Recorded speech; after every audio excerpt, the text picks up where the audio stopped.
What's up, ladies and germs? I'm Jack, the host of CT The Head. Happy Halloween! I've been on a little bit of a hiatus from recording. I haven't really worked too much on this podcast this past month. Been pretty busy with family and other things, but now I'm finally sitting down and recording this.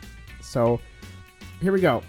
So this episode has nothing to do with anything scary in the spirit of Halloween, unless, of course, networking freaks you out.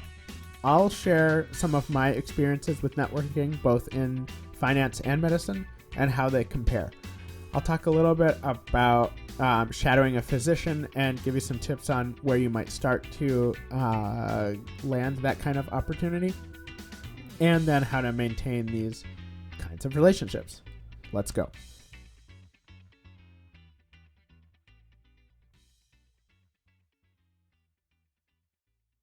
The previous episode was all about my experience as a patient, and I want to thank you for, one, listening, and two, being patient with me. I'm completely new to podcasting, editing, all of that stuff. I'm trying to find my voice and what works best for this podcast to transform it into a rich experience for you guys with knowledge while keeping it interesting. I'm trying to have good diction and not drop my sentences, as I have a bad habit of doing that. I just appreciate the understanding and the lack of perfection, but I'm getting there. This is only episode 3. Also, I'm a little stuffy today. I've been fighting a cold, so I might not sound as pretty as you are used to. Also, in episode 2, I made a lot of references to drugs, diseases, and symptoms, so I will compile the sources and will include them in some sort of description, as well as a link to the video from the Kashoni lab showing their experiment with resistant bacteria. I'll be sure to do this for each episode that has sources going forward, so you guys can have some research materials. Basically, be patient with me in making this show better each time, and in exchange, I'll give you research material. Now, on to networking.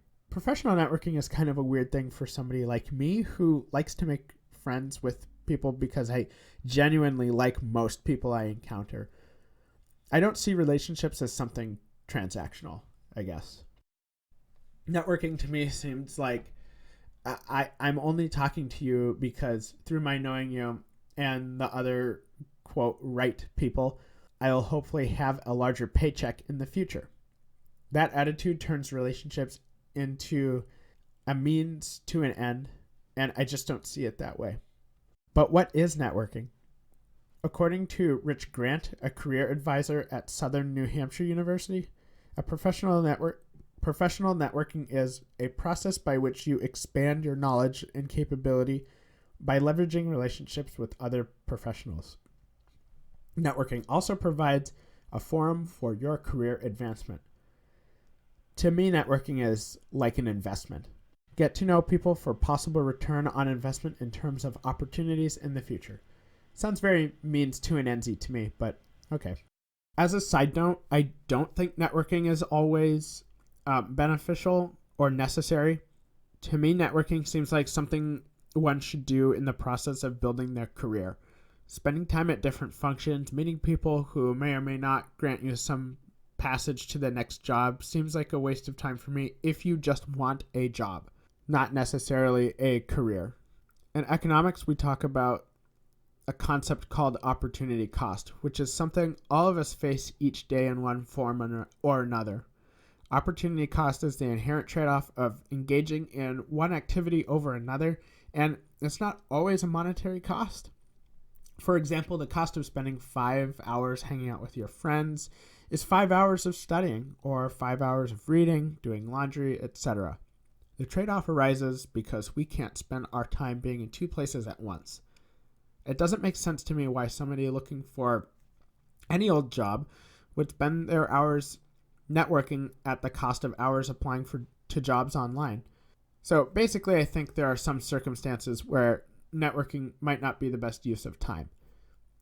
I digress, but some of you are probably thinking I'm dismissing networking entirely, but no, networking is absolutely worthwhile and necessary as a pre-med student for sure. In college, it's important to build good relationships with your professors, other students, and school staff. Another side note, and I'll try to keep these to a minimum, I promise. Before I was an economics major, I majored in journalism for all of a single quarter at university. My college was divided into quarters, not semesters. I majored in journalism because at the time I wanted to get really good at writing and become an attorney. Journalists have what's called a beat, or their primary type of stories they cover. My beat was university and campus news.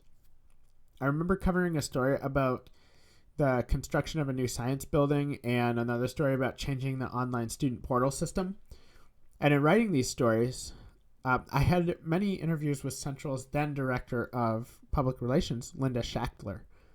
I think now she's chief of staff, but when I wanted to know more about the field of public relations, she was open to having a one-on-one chat with me. No interview or anything on the record for the paper, just a conversation. She introduced me to a colleague of hers named Rob Lowry, the director of radio services and integrated communications.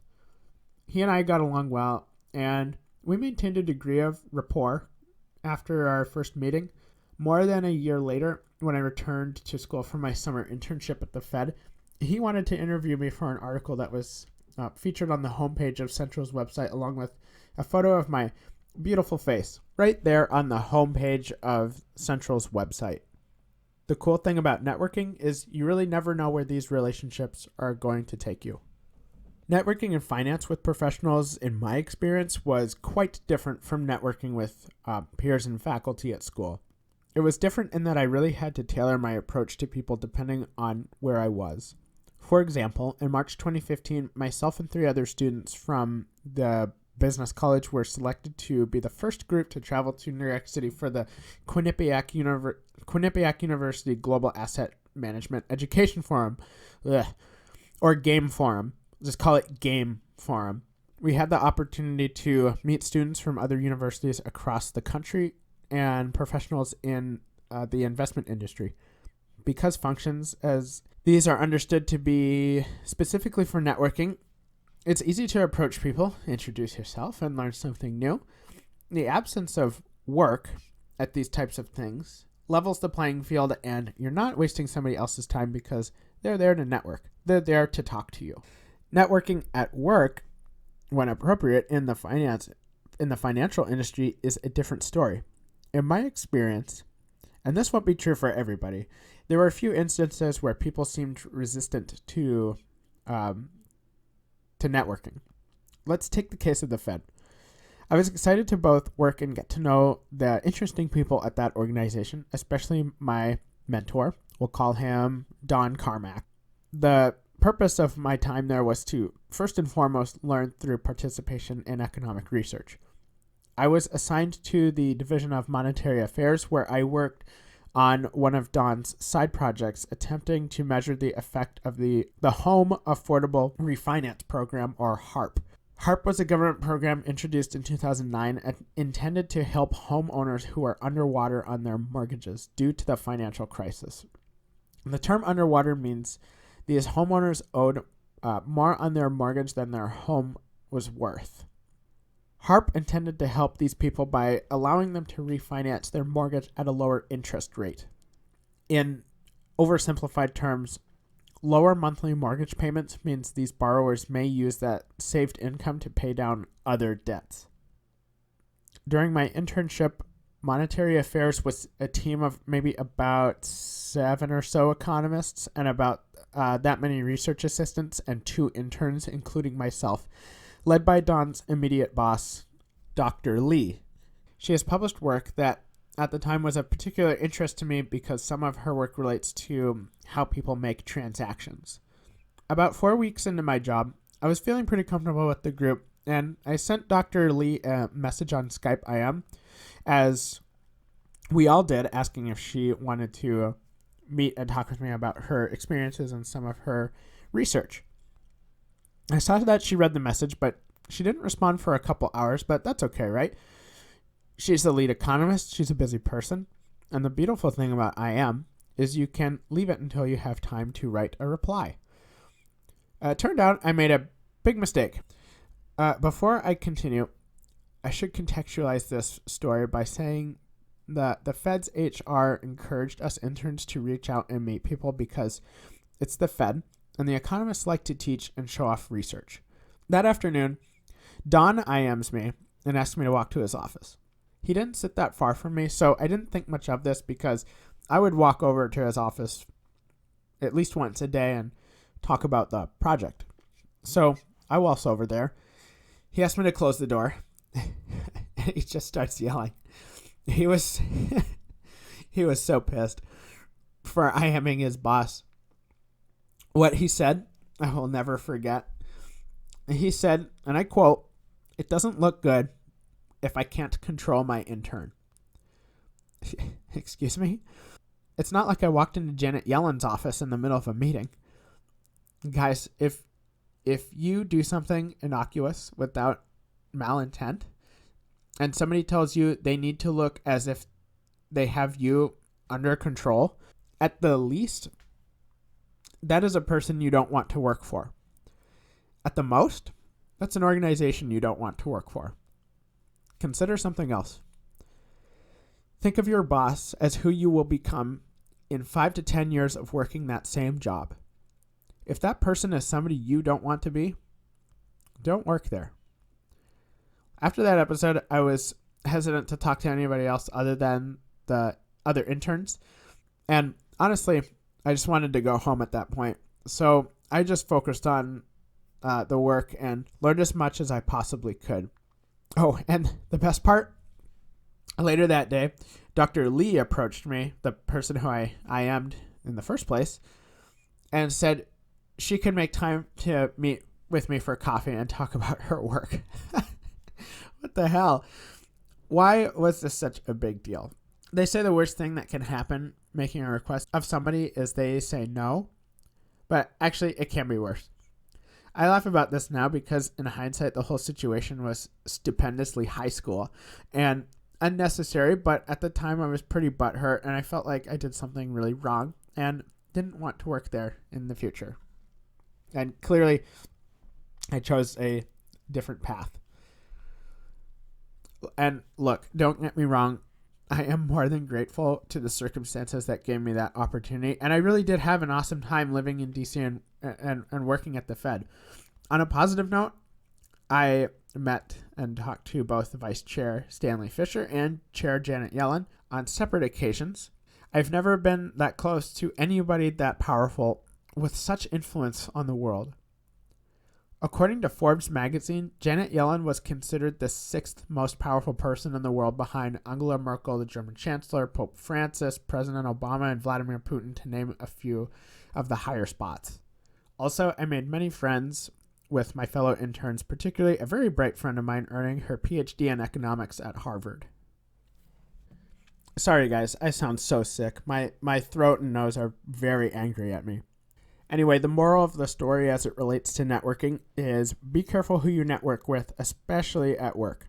Work is for work.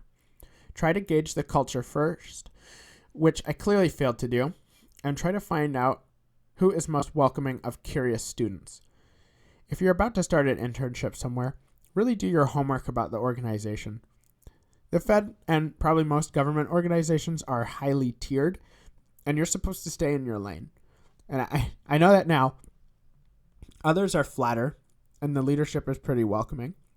One such organization I worked for after college was Pavilion Advisory Group. The Minneapolis office of Pavilion was small, only about 75 to 100 people in that office. The risk team was myself, my boss, and a colleague. My boss's office was across a narrow hall from my cube, and we often approached each other several times a day to chat. Almost everybody was approachable. I mean, it was such a small office, it would be difficult to not get to know most people. One thing I've learned is that at work, networking is casual. It doesn't need to be formal or an interview of a colleague. Ask your colleagues questions about themselves with respect to their careers where and whenever appropriate. In my transition to medicine, since I don't work a job in the medical field right now, I've had to make more formal arrangements to meet people. To be honest, I've been amazed at the willingness and openness of physicians to meet with me. The first person I spoke with about starting my pre-med journey was my old pediatrician, Dr. Stanley. A little backstory to this. In March 2017, there was an outbreak of measles in Minneapolis. At the time, I was getting ready to take additional math courses at a local college, but I needed my vaccination records in order to apply. I also wanted to make sure I was inoculated for measles. As I was browsing the records, I noticed Dr. Stanley signed off on nearly all my immunizations, and seeing her name made me think she would be a good person to reach out to. When we connected, she was delighted to hear from me. I was pretty amazed she even remembered who I was. We caught up on life and about my recent switch to medicine. She suggested I enroll in a emergency medical technician or EMT course to get my feet a little wet and see if medicine would be a good fit. Her and I still correspond every so often. The largest influence by far who I go to for anything medical related is my father-in-law, Stephen.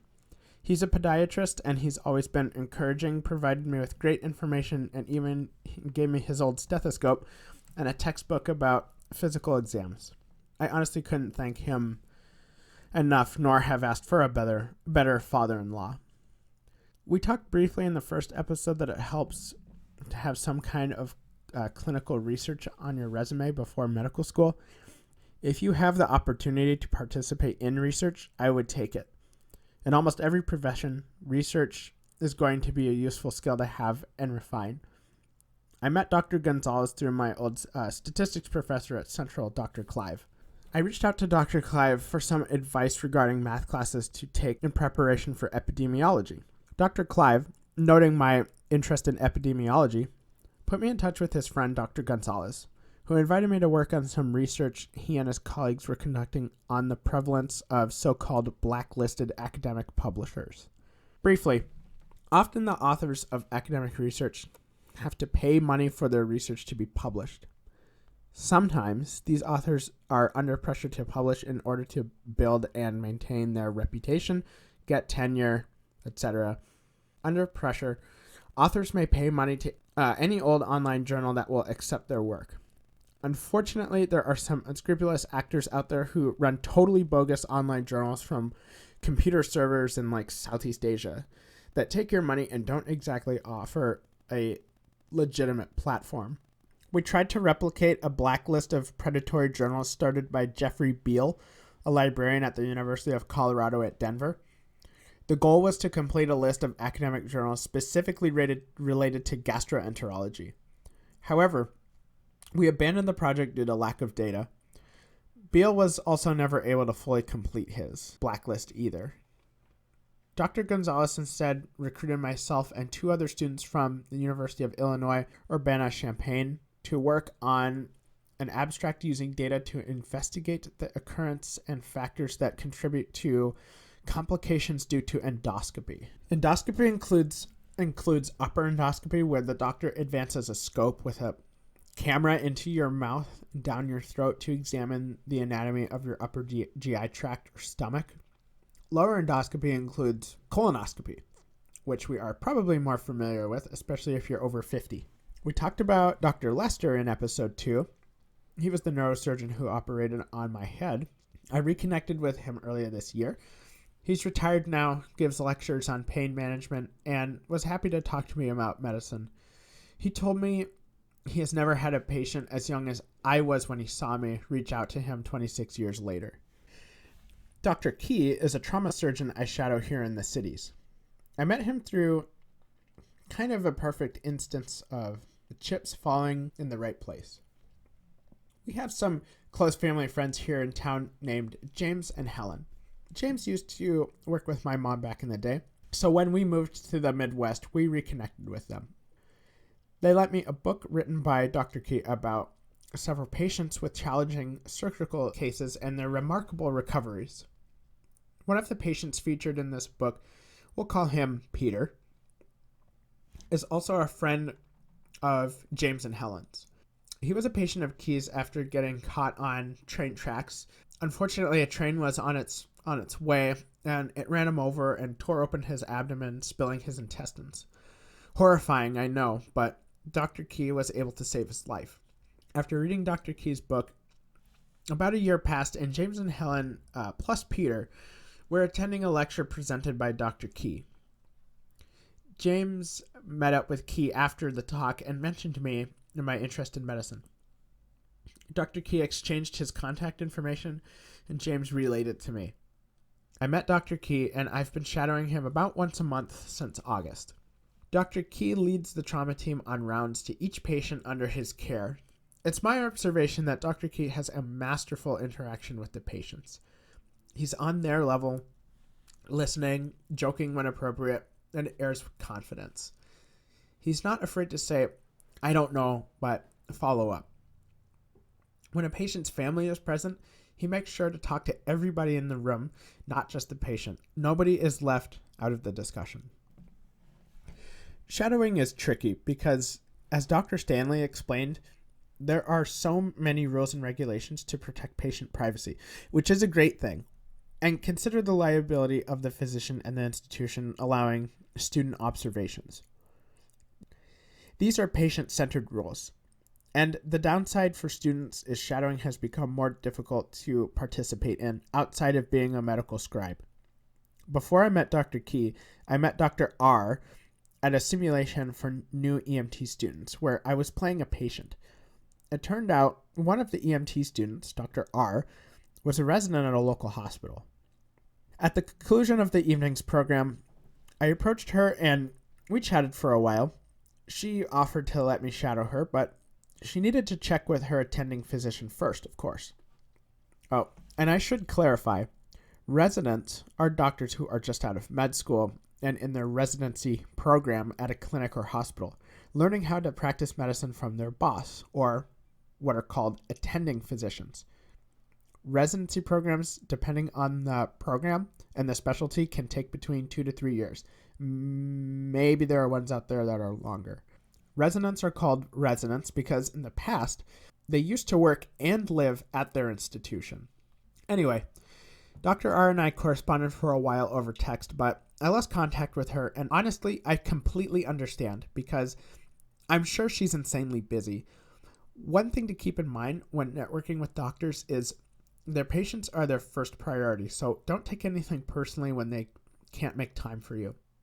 If you're wondering why shadowing is so important, it's because there isn't a better substitute for experiential knowledge. You want to see what the doctor does on a day-to-day, how they interact with patients, how they teach residents, how they cope with pressure and stress. It's a test for you too. If you get too grossed out, if interacting with people really isn't your thing, it's important to have some idea of what doctors really do before you commit yourself to that long road. Like I said earlier about looking to your boss and assuming that's how you will be after 10 years, that's another way to look at shadowing too. These are just a fraction of the physicians I've been able to connect with, and as you can see, each I've met under very different circumstances. All of them have been receptive and open to discussing medicine and providing a more in-depth look at the field. With respect to networking, I will say that you have to be persistent, patient, and know when to pursue a lead and when not to, but leave no stone unturned. Clearly, contacts can arise in very surprising ways.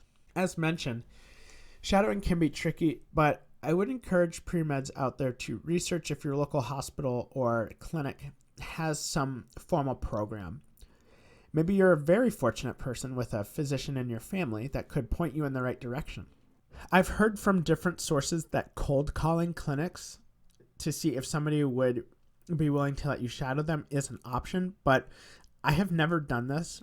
I have no peers that have done this or at least shared their experience. So I really have nothing to say about this other than it would be worth waiting to see if an opportunity arises organically. I guess my thinking is you don't want to get the reputation of that kid calling every clinic in your town. And if a doctor were to let you shadow them, they would be obligated to ask their patients before an exam if they are comfortable with a student in the room. Not everybody is going to say yes. especially if you're not even in med school or pre-med. The patient is just going to think you're some random off the street with an interest in medicine. Perhaps nobody says yes, and you've maybe wasted your time. Think of the situation from the patient. Would you want some random person present in an exam privy to an already awkward and uncomfortable discussion? I'm guessing not, and I probably wouldn't either. When you do start shadowing, or have a conversation with a physician in a networking situation, I would encourage you to write some kind of reflection as soon as you have the chance after the meeting. You will want to keep really good notes about almost everything in your pre-med journey. When it comes time to think about your med school applications and your personal statement, if you haven't already identified some patterns in your experience that can strengthen your personal statement, you can refer back to your written reflections. And the beautiful thing about computers is being able to compile the most important information from these reflections. If your pre-med journey might become extended, these reflections will be a treasure trove in a year or more after the experience when your memory is less reliable. That's all I've got about networking. It's kind of an art, and it takes practice. You will make mistakes along the way, but just learn from those, and the right people will emerge, and you will learn a lot. Thank you for listening to this. It's been a bit long-winded, but I hope something I've said sticks or is useful to you. In the next episode, I will explain how I prepare for class, and hopefully my voice will sound more human. And please, if you haven't already, go get your flu shot. Take care.